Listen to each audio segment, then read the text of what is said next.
से हो। मैं सुरेश सर, भास्कर प्राथमिक विद्यालय अम्बीवल से। विषय हमारा बच्चों परिसर अध्ययन कक्षा तीसरी में पाठ 12 हमारा चल रहा था भोजन हमारी आवश्यकता। भोजन हमारी आवश्यकता में हम वनस्पतियों का भोजन कैसे तैयार होता है, कैसे बनाते हैं, उसके विषय में बता रहा था। देखिए बच्चों, ये जो आपको चित्र दिखाई दे रहा है, इसमें एक फूल का पौधा है। उस फूल के पौधे को सूर्य प्रकाश कैसे मिल रहा है वो देखिए, हवा कैसे मिल रही है, हवा देखिए, और पानी। तो वनस्पतियों को वृद्धि होने के लिए, बढ़ने के लिए सूर्य प्रकाश, हवा और पानी की आवश्यकता होती है। और दूसरी बात, वनस्पतियाँ जो होती हैं वो अपना भोजन खुद से तैयार करती हैं, स्वयं से तैयार करती हैं। अब वनस्पतियों को भी भोजन की आवश्यकता होती है, जैसे प्राणियों को भोजन की आवश्यकता होती है, परंतु भोजन की खोज में ये इधर उधर आ जा नहीं सकते हैं, बराबर है कि नहीं। फिर उन्हें भोजन कहाँ से मिलता होगा। वनस्पतियाँ अपना भोजन कैसे तैयार करती हैं, स्वयं से तैयार करती हैं, खुद से तैयार करती हैं। वनस्पतियाँ की जड़ें जमीन में से पानी अवशोषित करती हैं, और इस पानी में जमीन के कुछ पदार्थ क्या होते हैं, घुले होते हैं, मतलब मिले होते, मिक्स होते हैं, और यह पानी वनस्पतियों की पत्तियों तक पहुँचता है। पत्तियों पर अनेक छोटे छोटे छिद्र होते हैं, और मतलब छेद होते हैं, जो कि हमें दिखाई नहीं देता है। बड़े सूक्ष्म होते हैं, मतलब बहुत छोटा होता है, जिससे हमें दिखाई नहीं देता है, और अपनी आँखों से वह हमें दिखते नहीं है। इन छिद्रों में से क्या होती हैं, हवा पत्तियों के अंदर प्रविष्ट होती हैं। प्रविष्ट मतलब हवा पत्तियों की सहायता से वनस्पतियों में जाती हैं, ठीक है। वो किससे, छोटे छोटे छिद्र से। इस प्रकार पौधों की पत्तियों के अंदर पानी तथा हवा दोनों क्या हो जाती हैं, एकत्र हो जाती हैं। यानी जो पौधे की पत्तियां होती हैं, वो छिद्र के द्वारा, पत्तियों में जो छिद्र होते हैं उसमें कैसा हवा तो चला जाता है, और हवा के साथ साथ पानी भी उसमें आ जाता है, और दोनों हवा और पानी दोनों एकत्र हो जाते हैं। पत्तियों पर सूर्य का प्रकाश पड़ने पर वनस्पतियाँ हवा तथा पानी द्वारा अपना भोजन तैयार करती हैं। तो मेरी बात समझ में आ रही है ना। देखिए, जैसे पानी कैसे जड़ होती है, जड़ से पानी उनको मिल रहा है, और हवा ऊपर से मिल जा रहा है।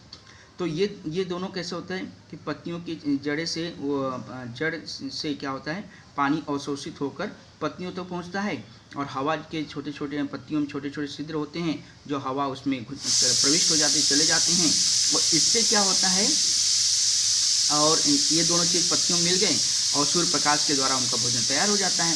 तो इसका अर्थ क्या हुआ बच्चों, कि वनस्पतियाँ जो होती हैं भोजन खुद से तैयार करती हैं, स्वयं से तैयार कर लेती हैं। वनस्पतियों का भोजन पत्तियों में ही तैयार होता है। इसके लिए उनको किसकी आवश्यकता होती है, सूर्य प्रकाश की आवश्यकता होती है। तो प्राणी कैसे भोजन बनाते हैं, वो मतलब स्वयं से नहीं बनाते हैं, वनस्पतियाँ स्वयं तैयार करती हैं। ये आपको भली भांति जानकारी हो गई। अब देखिए, ये पाठ में हमने क्या सीखा। तो ये पाठ में हमने क्या सीखा वो देखिए। सबसे पहली बात है, सभी सजीवों को भोजन की आवश्यकता होती है, ठीक है, चाहे वनस्पति हो चाहे प्राणी हो, दोनों को भोजन लगता है। दूसरा क्या है, भोजन के कारण काम करने की हमें क्या मिलती है, पावर मिलती है, शक्ति मिलती है, ऊर्जा आती है, इसलिए हमें भोजन की आवश्यकता होती है, और ये करना चाहिए। शरीर की वृद्धि भोजन के द्वारा ही होती है, विकास भोजन के द्वारा होता है। इसके अतिरिक्त शरीर में होने वाला सृजन, मतलब क्षरण की भी पूर्ति होती है। जैसे कमजोरी होता है बच्चों, तो वो सब पूर्ति होते थे। जैसे हम भोजन करने से बीमार भी जल्दी नहीं पड़ते हैं। और प्राणी और प्रकृति में बनने वाले बने बनाए भोजन को खोज कर उन्हें खाते हैं। प्राणी और प्रकृति में बनने वाले बने बनाए भोजन को खोज कर उन्हें खाते हैं। कौन, प्राणी।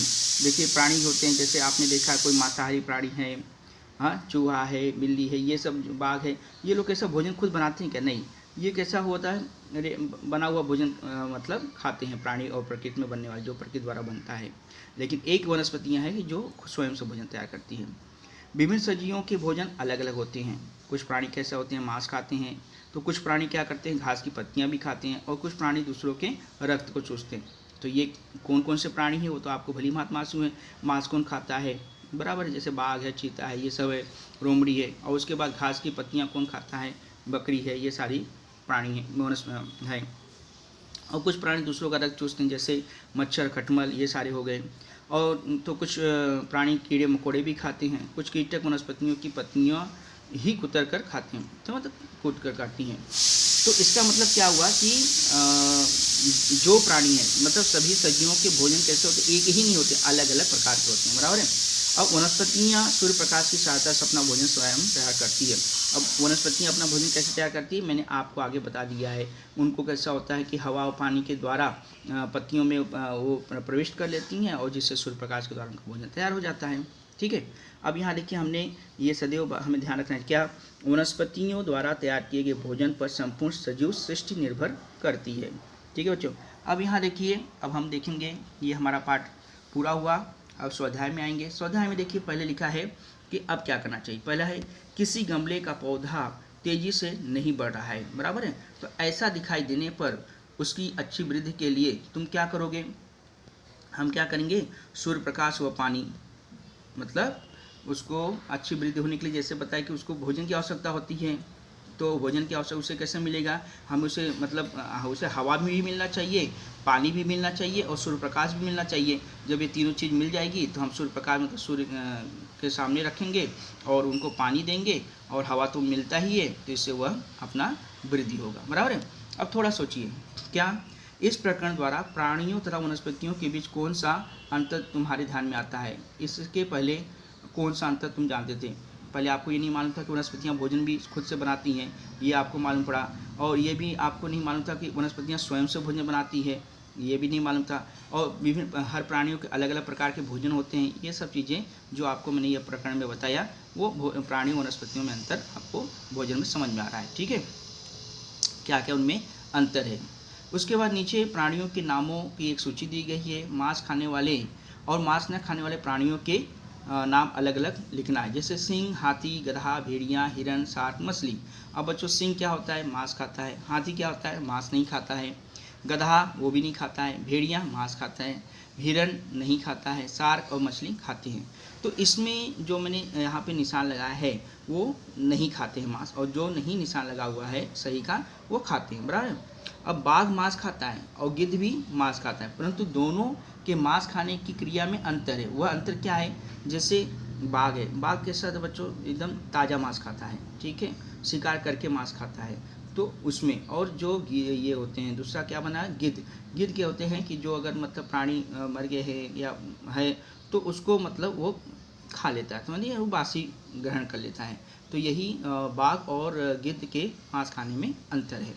अब यहाँ तालिका दिया गया है पूर्ण करने में। नीचे की तालिका में जिन प्राणियों के नाम दिए गए हैं, वनस्पतियों कौन कौन से भाग अपना क्या करते हैं, पेट भरते हैं, ये लिखकर तालिका पूर्ण करो। तो देखो बच्चों, पहला प्राणी है, वनस्पतियों कौन सा भाग खाते हैं। अब बकरी है, बकरी कौन सा भाग खाते हैं, भेड़िया की पत्तियों, तो बकरियाँ क्या होती हैं, झाड़ियों की जो पत्तियाँ होती हैं उसको खाती हैं। मतलब वनस्पति का कौन सा भाग खाते हैं, तो बकरी जो होते हैं झाड़ियों की जो पत्ती होती है उसको खाती हैं, ठीक है। अब तितली क्या करती हैं, तो तितली कहते हैं वनस्पतियों में जो फूल निकलते हैं, फूलों के फूल होते हैं, तो फूल के अंदर से जो बीच में मकरंद होता है, तो उस मकरंद को चूस कर, मतलब फूलों के अंदर जो मकरंद होता है उसको चूसती हैं, वो वनस्पति में भाग खाती हैं। और इल्ली क्या खाते हैं, पेड़ पौधों की पत्तियां क्या करते हैं, कुतर कर वो भी खाते हैं, ठीक है। और मच्छर क्या करते हैं, देखिए कुछ मच्छर क्या होते हैं, मनुष्य के कैसा खून मतलब चूसते हैं, लेकिन सब मच्छर नहीं चूसते हैं। तो कुछ मच्छर क्या करते हैं, वनस्पतियों के रसों का अवशोषण करते हैं। जैसे वनस्पतियाँ पानी अवशोषित करती हैं, वैसे वनस्पतियाँ क्या ये जो मच्छर होते हैं वो वनस्पतियों के रसों को क्या करते हैं, खींचते हैं, अवशोषण करते हैं, ठीक है बच्चों। अब संक्षेप में देखिए, इसमें पहला प्रश्न क्या है, देखिए आप, पहला है यदि पर्याप्त भोजन न मिले तो हम पर उसका क्या प्रभाव पड़ेगा। तो बच्चों, अगर हमें पर्याप्त भोजन नहीं मिलता है तो हमें क्या होगा उस पर, तो ये है आपका ई का कौन सा है नंबर, पहला। तो देखिए आपको मैं बता दे रहा हूँ, ई का पहला कहाँ है, देखिए बच्चों, ये देखिए यहाँ लिखो, तो मैंने लिखा है ई का पहला, यदि हमें पर्याप्त भोजन न मिले तो थकावट आती है और हमारा उत्साह क्या हो जाता है, घट जाता है। ऐसे समय पर हमें क्या होगी, बहुत तेज़ भूख लगती है और थोड़ा सा खाने पर हमें बहुत अच्छा लगने लगता है। तो इस कारण से हमें क्या होती है, हमें भोजन पर्याप्त न मिलने के बाद हमें क्या होगा, थकावट आने लगेगा, बराबर है। ये प्रश्न समझ में आ गया उत्तर। अब हिंसक प्राणी मानव बस्तियों में क्यों आती हैं, तो ये है ई का दूसरा। तो पेज नंबर आप आ जाइए 70 पे। अब 70 पेज नंबर पे आने के बाद यहाँ देखिए E2 लिखा हुआ है, यहाँ देखिए, हिंसक प्राणी प्राय मानव बस्तियों में आकर उनका क्या करते हैं, शिकार करते हैं, परंतु कभी कभी वो भूखे मरने की जब स्थिति आ जाती है, ऐसी स्थिति में वो क्या करते हैं, मानव बस्तियों में जाने का साहस करते हैं। लेकिन मानव बस्तियों में जाने के साहस उनके पास इतनी शक्ति तो रहती नहीं कि वो गोट और छोटे पशुओं को मार कर खाएं। इसलिए क्या करते हैं, वो क्या करते हैं, अधिकतर वो क्या करते हैं, उनको लेकर भाग जाते हैं। ज़्यादा तो उनको मार खाना कठिन है, इसलिए लोमड़ियाँ प्राय उनको क्या लेकर भगा जाती है। तो इस प्रकार से वो मानव बस्तियों, जब उनको वहाँ पे नहीं मिल पाता तो वो मानव बस्तियों में आती हैं। बराबर है। अब देखिए बच्चों, तीसरा क्या है, मानव बस्ती में आने वाली लोमड़ी गाय का शिकार क्यों नहीं करती है। ठीक है, तो अब यहाँ देखिए, मैंने ई का दूसरा देखिए बताया था, जैसे देखिए ई का दूसरा बताया, हिंसक प्राणी मानव बस्तियों में आकर उनका शिकार नहीं करते, परंतु कभी कभी वो भूखे जब मरने की स्थिति आती है, ऐसी परिस्थिति में वो क्या करते हैं, मानव बस्तियों में आने का साहस करते हैं। ये हो गया ई का दूसरा। अब ई का तीसरा जो मैंने पूछा कि इनमें क्या होते हैं, ई का देखिए, मानव बस्ती में आने वाली लोमड़ी गाय का शिकार क्यों नहीं करती है। जब मतलब मानव बस्ती में जब लोमड़ी आ जाती है तो गाय का शिकार क्यों नहीं करती हैं, तो ये जो मैंने बताया, इसमें कैसा होता है कि उसमें बाघों जैसी शक्ति नहीं होती कि जैसे कि वो गाय को मार सके, तो उसमें बाघों जैसी शक्ति नहीं होती है, और जिससे कि पशुओं को मार उनके लिए क्या होता है, कठिन होता है। इसलिए लोमड़ियाँ प्राय क्या करती हैं, मुर्गों को भगा कर लेकर जाती हैं, जो मतलब जितनी उनकी शक्ति रहती है उसके हिसाब से वो प्राणी को भगा कर लेके जाती हैं। ठीक है, ये उसका उत्तर हो गया। अब देखिए, तो मानव बस्ती में लोमड़ी गाय का शिकार क्यों नहीं करती, वो समझ गए, क्योंकि गाय कैसा होता है, शक्तिशाली होती है, तो जिससे वो उनको मतलब नहीं कर सकती हैं, और जो मुर्गी होती है उनको वो भगा कर ले जाती हैं, जिससे वो अपना शिकार कर लेती हैं। अब नीचे दिए गए विषयों में से किसी एक संबंधित जानकारी लिखना है। तो इसमें कितने 3 विषय दिए गए हैं। 3 विषय में आप देखिए, पहला विषय है वनस्पतियाँ अपना भोजन कैसे तैयार करती हैं। तो वनस्पतियाँ बच्चों अपना भोजन कैसे तैयार करती हैं, खुद से तैयार करती हैं, स्वयं से तैयार कर लेती हैं। बराबर है। दूसरा क्या है, उसके ऊपर आप देख सकते हैं कि वनस्पतियाँ अपना भोजन स्वयं से कैसे तैयार करती हैं, वो सब मैंने आपको बताया। दूसरा, मनुष्यों को भोजन की आवश्यकता क्यों होती है। यहाँ देखिए लिखा हुआ है, कूदो, भोजन के कारण काम करने की शक्ति मिलती है, शरीर की वृद्धि होती है, विकास होता है, और इसके अतिरिक्त शरीर में होने वाले सृजन की पूर्ति होती है, इसलिए भोजन की आवश्यकता होती है मनुष्य को।